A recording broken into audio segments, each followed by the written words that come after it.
tous, c'est Hugo Mouton.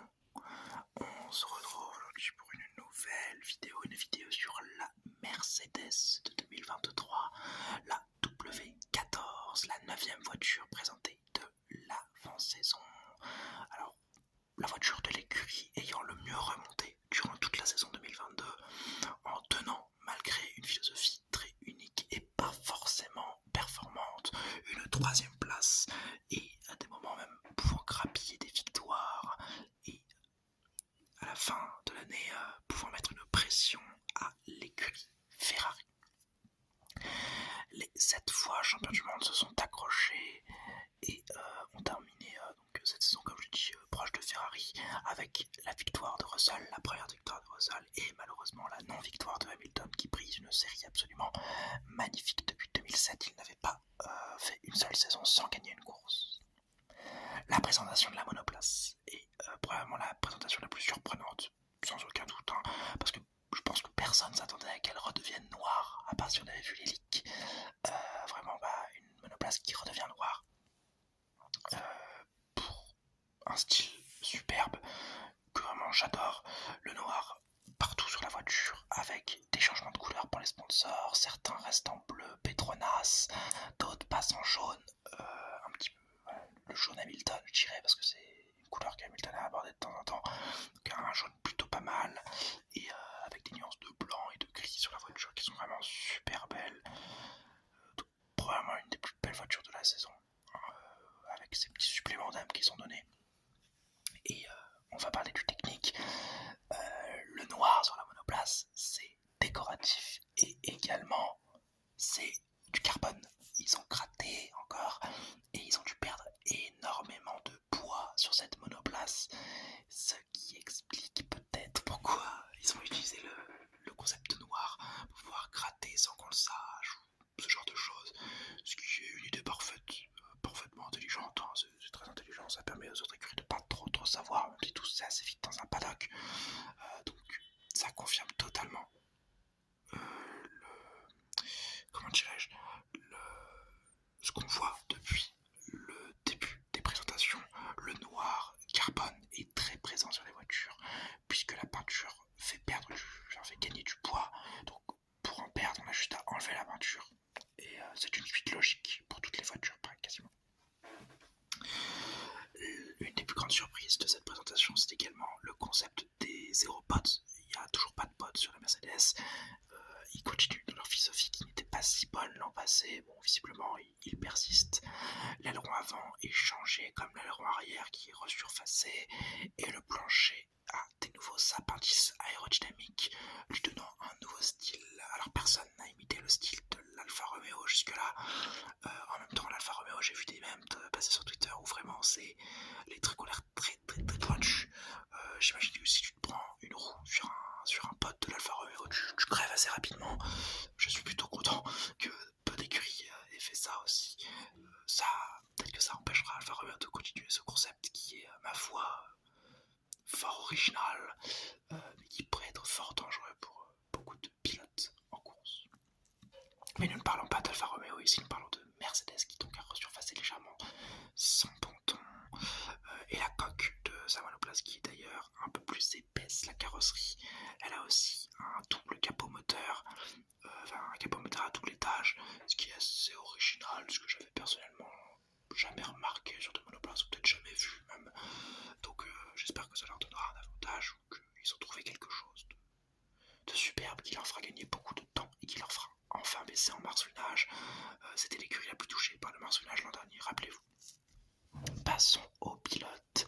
Hamilton reste chez les flèches d'argent et devra montrer qu'il est l'un des GOATs de la Formule 1. Et il devra faire ceci en reprenant du poil de la bête après une saison de galère où il n'a pas été à la hauteur et a même été battu par son coéquipier, une première depuis 2016.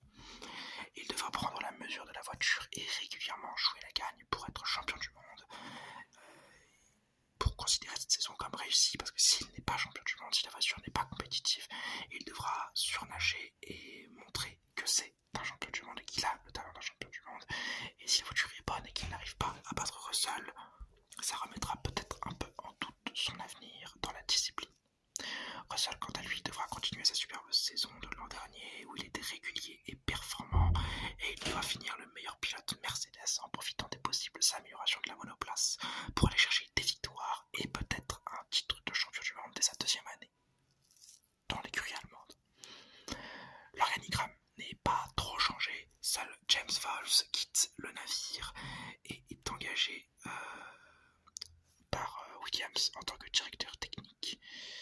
Cette société, le directeur stratégique, et cette organisation dans cet organigramme surtout devra reprendre confiance après une saison difficile et assez peu confiance, assez vu aux stratégies. Mercedes qui tentait pas mal de choses avant n'a pas tenté grand chose la saison dernière, n'a pas été en confiance. En même temps, on ne peut pas être en confiance quand notre monoplace n'est pas la meilleure de la grille, on ne peut pas tester des nouvelles stratégies quand la monoplace, on n'est pas assuré de faire un bon résultat, donc on peut comprendre que l'organigramme Mercedes a été assez frileux l'an dernier et on espère pour eux qu'ils ont beaucoup plus entre guillemets de courage pour avoir une bonne saison parce que sans courage la saison sera sûrement beaucoup plus compliquée.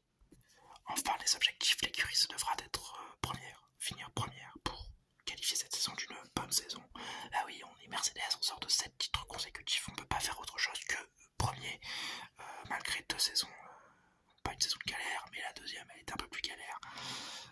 Moins bien que cette première place, ce sera une mauvaise saison pour Mercedes et ils devront au minimum jouer la victoire chaque week-end pour que ce soit une saison acceptable. Et moi je vais vous donner mon avis sur tout ça. Pour moi Mercedes devra rattraper Red Bull et Ferrari et jouer dans la même cour qu'eux, donc jouer les victoires tous les week-ends comme ce qu'ils faisaient l'an dernier, les deux écuries. Mais je ne les pense malheureusement pas capables de les rattraper. Je m'explique, je pense que les zero side, les zero pods là, ne marcheront pas. Je pense que c'est une invention qui est un peu trop pile ou face, et je pense qu'elle ne marchera pas. Je pense que les améliorations apportées à la voiture ne sont pas assez bonnes, et je pense que Red Bull et Ferrari ont aussi gardé un niveau de performance énorme, et ont encore plus upgradé leur voiture, et que ça va les rendre franchement quasiment imbattables.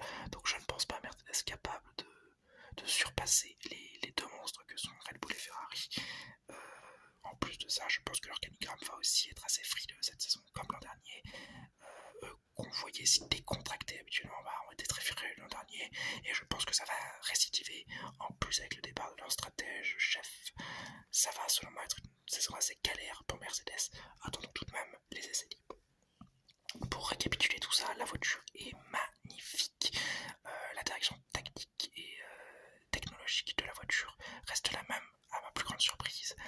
Et le fait de laisser du noir sur sa voiture et donc d'enlever beaucoup de peinture est devenu quasiment accepté par tout le monde, ce qui confirme sûrement que les voitures sont à la recherche de pertes de poids pour peut-être avoir des monoplaces un petit peu plus souples, parce que l'an dernier vraiment c'était des camions. Et bien voilà, j'espère que cette vidéo vous aura plu. Si c'est le cas, le petit commentaire, le petit like et le petit abonnement. On se retrouve demain pour la vidéo sur l'Aston Martin, la dernière vidéo. Non, demain c'est l'Alpine et après-demain ce sera l'Aston Martin. Je crois que je refais une semaine de vidéos non-stop, ça m'est jamais arrivé. J'espère que ça vous aura plu tout ça. On en reparlera de toute façon en fin de semaine. J'espère vous avoir